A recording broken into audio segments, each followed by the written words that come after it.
В эфире телеканала расширенный выпуск новостей «Итоги дня». В студии Валерия Наумова. Здравствуйте. В начале коротко о темах. Большая часть нарушений в работе линии электропередачи устранена. Работы ведутся в круглосуточном режиме.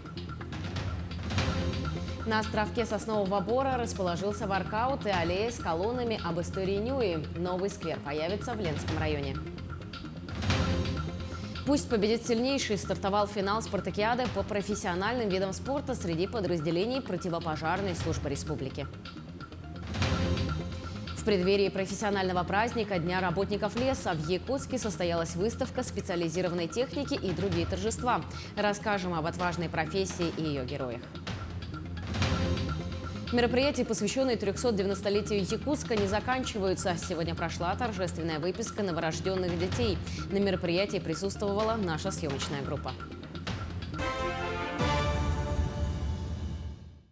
Президент России Владимир Путин наградил орденом «Родительская слава» Михаила и Кристину Игнатьевых из села Кыи Татинского района Якутии. Отметим, орденом «Родительская слава» награждаются родители-усыновители, состоящие в браке, заключенном в органах записи актов гражданского состояния, либо в случае неполной семьи один из родителей-усыновителей, которые воспитывают или воспитывали 7 и более детей, граждан Российской Федерации в соответствии с требованиями семейного законодательства России. Региональный Минтранс обозначил примерные даты закрытия переправ через реки Якутии. Первые прекратят работу с конца месяца. Переправы на реках республики будут закрывать поэтапно. На реке Вилюй закроют между 30 сентября и 3 октября. На реке Алдан с 14 по 16 октября. Позже всех закроют переправу на реке Лени между Якутском и Нижним Бестяхом. Ориентировочно с 16 по 22 октября. Также с 30 сентября завершится навигация на реке Вилюй. С 12 октября на реке Алдан, с 16 октября на Лени от устья реки Алдан до Якутска, а с 18 октября на участке реки Лены Якутск-Синск. Участок автодороги НАМ откроют раньше срока. Реконструкция более 7 километров автодороги НАМ в границах города Якутска с подъездами к поселку Жата и микрорайона Кангаласы завершается досрочно. Официальное открытие объекта запланировано на конец сентября. Реализацию объекта Якутск-НАМ-Цебулус изначально планировалось завершить в 2023 году. Масштабные работы на автодороге НАМ будут продолжены на других участках.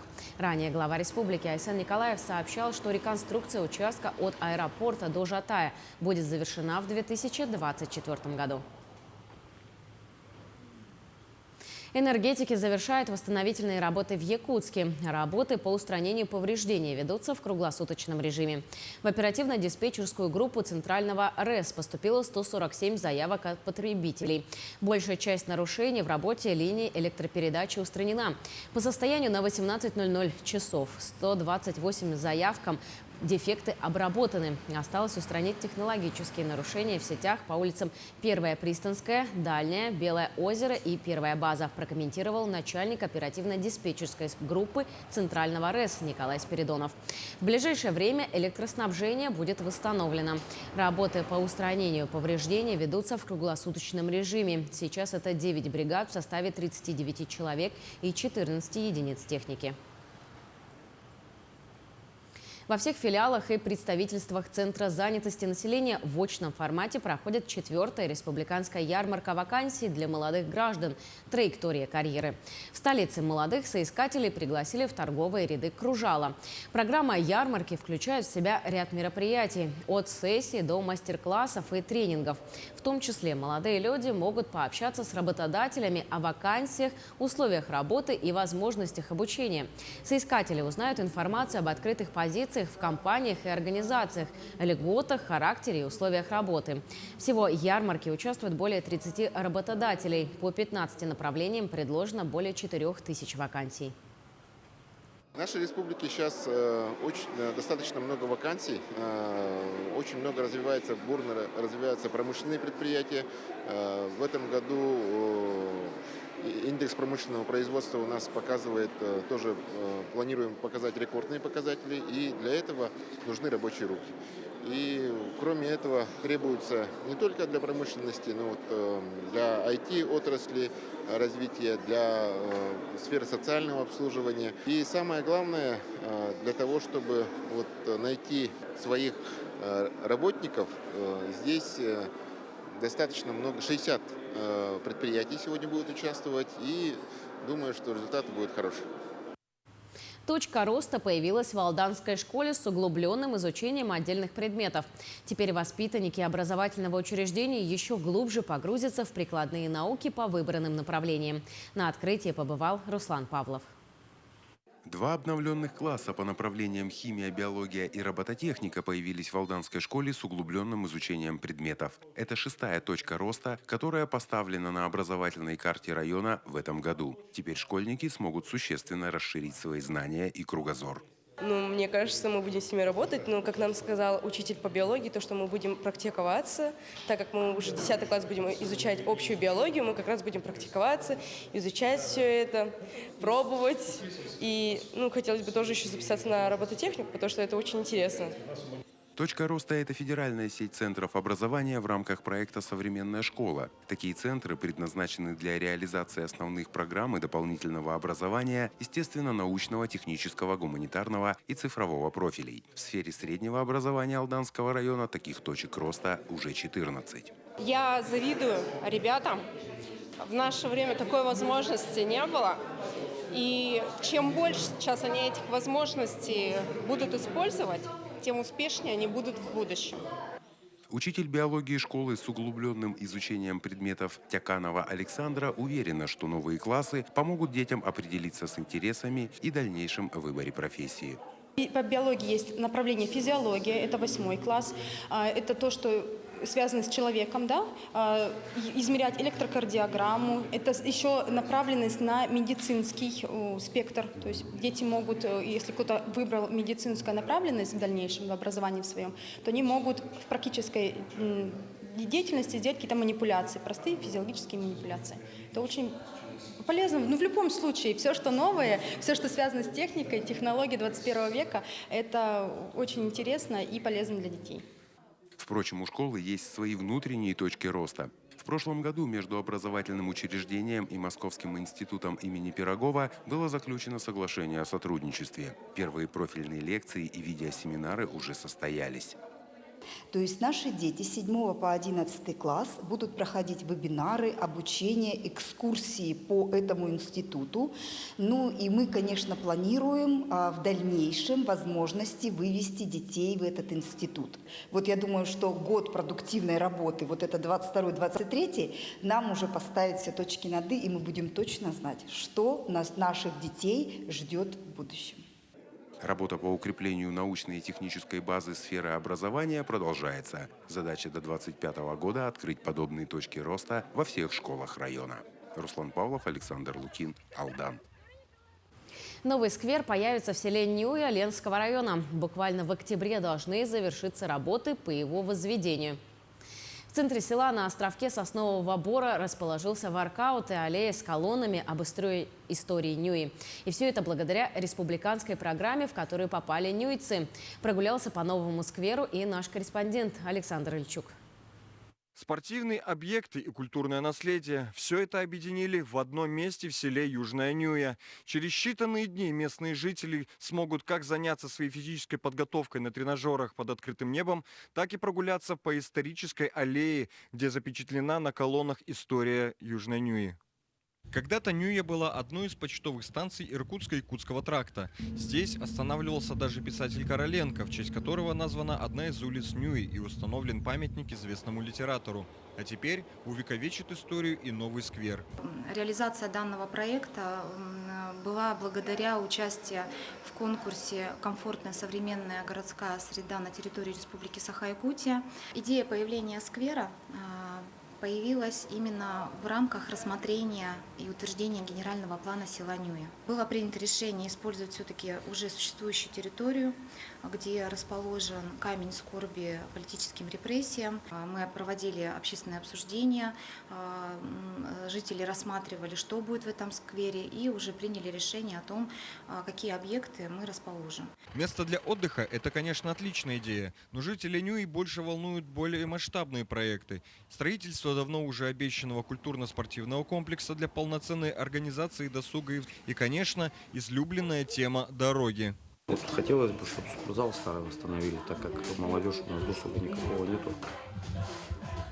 Бьют бутылки, старые дома бьют, чтобы чем-то занять как-то молодежь, чтобы помойки на площадках не устраивали, хоть в спорт ударились просто молодежь. Автомобиль есть, а ездить неохота по деревне. У нас трасса лучше, чем у нас в деревне дороги. Поэтому следующий проект, который ожидают нюйцы, это строительство КСК, а также возведение новой больницы и решение проблем с пекарней, хлеб которой стал давно нюйским брендом. Самые злободневные темы для жителей села. Александр Ильчук, Ленск. Автоклуб стоимостью 8 миллионов рублей передали районному центру культурного развития и народного творчества Вилюйского улуса. Торжественная часть состоялась в Якутске в музее «Россия. Моя история». Комплекс поступил в рамках национального проекта «Культура». В этом году республике впервые предоставлены субсидии из федерального бюджета на приобретение 5 автоклубов для муниципалитетов. На сегодня в Якутии уже прибыли 4 для Амгинского, Верхневилюйского, Вилюйского районов и для Дома культуры села Табага. Также скоро поступит и для культурного центра Тайон-Мюрю Усть-Алданского улуса. Общая сумма финансирования составила более 43 миллионов рублей. Теперь у наших учреждений культуры будет расширение возможности оказания услуг населению. Выездных именно. Выездных показов это переходящая сцена, сразу раздвигается сцена, устанавливается аппаратура и уже можно начинать полевой клуб. Кроме того, вот эти все клубы имеют маленькие экраны небольшие, мы можем на улице передвижные смотреть и наши кинофильмы. То есть мы двигаем большой скачок вперед, надеюсь, если эти автоклубы себя хорошо зарекомендуют, то на 2024 году тоже по национальному проекту республика будет рассчитывать получение других автоклубов для других наших муниципальных образований. Пусть победит сильнейший. Из таких слов начался финал спартакиады по профессиональным видам спорта среди подразделений противопожарной службы республики. Как проходят мероприятия, посвященные 205-летию пожарной охраны Якутии, узнавал Константин Волков. Профессия пожарного – это пример безупречного профессионализма и верного служения отчизне. Мужество и отвага, готовность в любых условиях по первому зову спасать из огня тех, кому грозит опасность. Отличительные качества огнеборцев. В течение 2 дней в учебно-тренировочном полигоне МЧС более 100 пожарных соревнуются за звание лучшего в своем деле. Сегодня участвуют 6 команд победителей региональных соревнований. Это команды Вилюйского, Верхневилюйского, Жиганского, Хангаласского, Усть-Алданского и Намского районов. Сегодня и завтра мы проводим соревнования, и будут 10 видов спорта. Это именно профессиональные виды спорта, которые связаны именно с тушением пожара. Это надевание боевой одежды, штурмовка, также эстафета пожарная, и так далее. Каждый из видов многоборья в пожарно-спасательном спорте связан с выполнением упражнений, содержащих реальные элементы боевой подготовки, а спортивный инвентарь взят из арсенала пожарно-технического вооружения.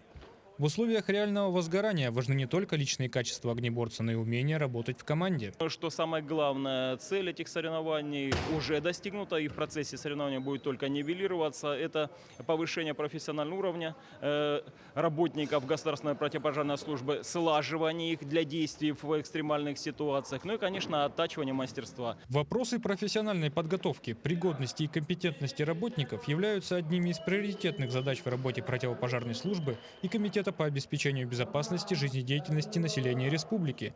Спартакиада не только дает участникам возможность проявить себя, но также позволяет отточить навыки, необходимые для тушения пожаров. На сегодняшний день противопожарная служба продолжает динамично развиваться, совершенствоваться. Это мощная оперативная структура, имеющая профессионалов, которые в сложных условиях справляются с большим перечнем задач. по тушению пожаров и ликвидации чрезвычайных ситуаций. Напряженная борьба, беспристрастные судьи и условия, приближенные к реальным, выявят лучших представителей профессии. Особо отличившиеся огнеборцы примут участие в соревнованиях Дальневосточного федерального округа в составе команды Главного управления МЧС России. Константин Волков, Павел Пахомов, Якутск. В преддверии Всероссийского профессионального праздника «День работников леса» в Якутске состоялась выставка специализированной техники и торжественное чествование сотрудников лесной отрасли. Об отважной профессии и его героях Светлана Амосова. 7-летний Арчин вместе с папой пришел посмотреть на настоящую пожарную машину. По словам отца, мальчик с малых лет интересуется профессией огнеборца. Я, когда вырасту, хочу стать пожарным. Красный свет машины, понравились мигалки, большие колеса и руль. На площадке исторического парка «Россия. Моя история» выставили технику, которая непосредственно работает на противопожарных мероприятиях и на тушении лесных пожаров. Все оборудование приобретено по федеральной программе «Экология». Эта спецтехника идеально подходит для работы на лесных пожарах. Например, данный трактор «Агромаш» имеет лесной плуг и бульдозерное оборудование. В этом году он был применен на практике в районах Якутии и помог ликвидировать очаги возгорания. Василий Михайлов во время пожароопасного сезона работал в Сунтарском улусе и с помощью этого гусеничного трактора делал минерализованные полосы. Скорость 8 приключений и хорошо тянет. Емкость 4 куба. Воды набирал. И там ЛПСников воды давал. Все машины российского производства. Поэтому при необходимости запчасти можно найти в специализированных магазинах республики. В следующем году планируется приобрести еще около 10 тракторов. Ведь в тушении лесных пожаров без такой техники очень сложно. В наших условиях самые лучшие. У нас болотистые места есть и бездорожье. И наша техника в основном, наша техника может только проехать по нашим дорогам. В преддверии профессионального праздника поздравили лучших работников лесной отрасли. Среди них Сергей Морозов. 29 июня вертолет Ми-8 при переброске с одного пожара на другой совершил жесткую посадку. В тот самый момент Сергей находился на борту и героически стал помогать пострадавшим коллегам. Очень приятно получить награду, но героизма не вижу в этом. В принципе, у нас работа и так связана с риском. Также мы подготовлены, аварийно-спасательным каждый год. Обучение, сказались о том, что сработали слаженно. Все получилось так, без жертв, самое главное. 3 воскресенье сентября – это день тех, кого работа связала с лесовосстановлением и лесоразведением, уходом и охраной лесов. Важно помнить и почитать их самоотверженный труд, который проводится на благо общества. Светлана Амосова, Георгий Григорьев, Якутск. Также сегодня в парке историческом «Россия. Моя история» презентовали книгу Николая Крылова «Исполненный долг», переизданного к столетию со дня рождения героя Советского Союза, лесника Степанова Николая Савича. Это значимое событие состоялось в рамках мероприятий, посвященных празднованию Дня работника леса. Николай Савич проработал в лесном хозяйстве более 30 лет. В издание вошли художественные произведения, воспоминания, статьи и исследования, посвященные его жизни и подвигу. Всего вышло 2000 экземпляров. Николай Савич – герой Советского Союза. И он спасал нашу Родину во время Великой Отечественной войны. Не говоря уже о том, что более 30 лет он был лесником. И вот эти два символа, они вот сегодня как-то объединяются. Спасение леса – это огромная миссия того лесного хозяйства и лесников, которые вот сегодня встретились на День лесника. Нескучная анатомия. В столице региона продолжает работу интерактивная выставка «Внутри человека». Сегодня ее посетили ученики 1 класса городской классической гимназии. О том, что нового они узнали, смотрите в сюжете далее. Выставка «Внутри человека» – одна из немногих, на которых экспонаты можно не только рассмотреть, но и потрогать. Например, здесь можно разобрать и собрать человека. Где находятся почки у человека? Что такое обоняние? С помощью чего мы чувствуем вкус продуктов? Почему человек чихает? На эти и многие другие вопросы юных почемучек с удовольствием отвечают экскурсоводы на интерактивной выставке, которая открылась в выставочном зале Национального художественного музея. Здесь в основном органы человека. Начинается выставка с экспозиции мозга. Здесь можно увидеть любые органы человека, потрогать все экспонаты, попробовать. Детям очень интересно все это своими глазами посмотреть и потрогать руками. Анатомия может быть не скучной. Дети здесь могут почувствовать себя археологами, биологами и диетологами. Те, кто уже посетил выставку, зарядились положительными эмоциями и вооружились новыми знаниями. Мне больше всего понравилось делать человека.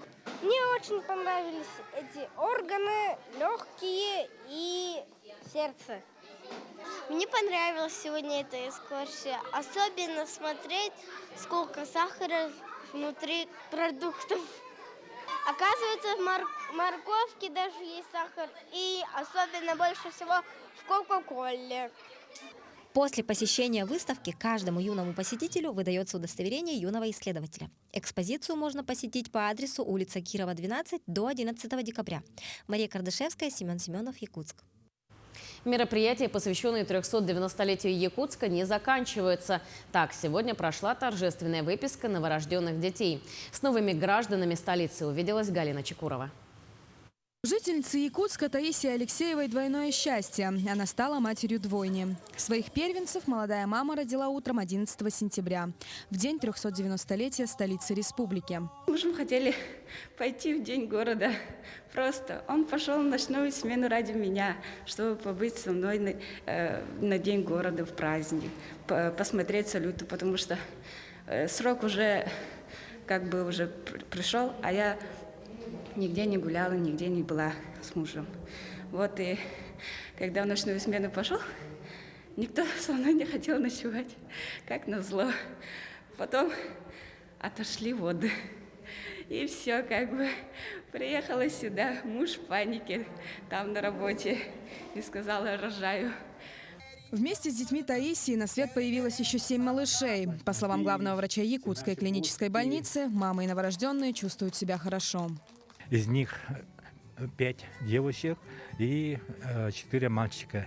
Они сами родились, и сегодня мы в торжественной остановке, мы всегда, так и это принято, День города, родившийся, выписываем торжественно.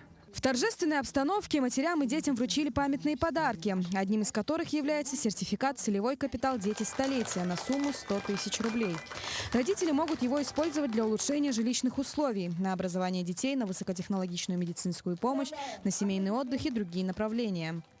Целевой капитал «Дети столетия» назначается проактивно, то есть человеку не нужно обращаться в управление социальной защиты. Мы рассматриваем по данным органов ЗАГС непосредственно данные о рождении и назначаем. Нужно будет только лишь обратиться в тот момент, когда человек, семья решит воспользоваться, реализовать это свое право, тогда нужно будет уже обратиться. Это можно сделать либо лично в управлении, либо, что сегодня очень популярно, через государственные порталы социальных государственных услуг. Благодаря современной технике и профессионалам своего дела, перинатальный центр Якутской клинической больницы является одним из самых лучших больниц по всей стране. Только с начала этого года люди в белых халатах приняли 3748 новорожденных детей, из них 52 двойни. Галина Чекурова, Семен Афанасьев, Якутск.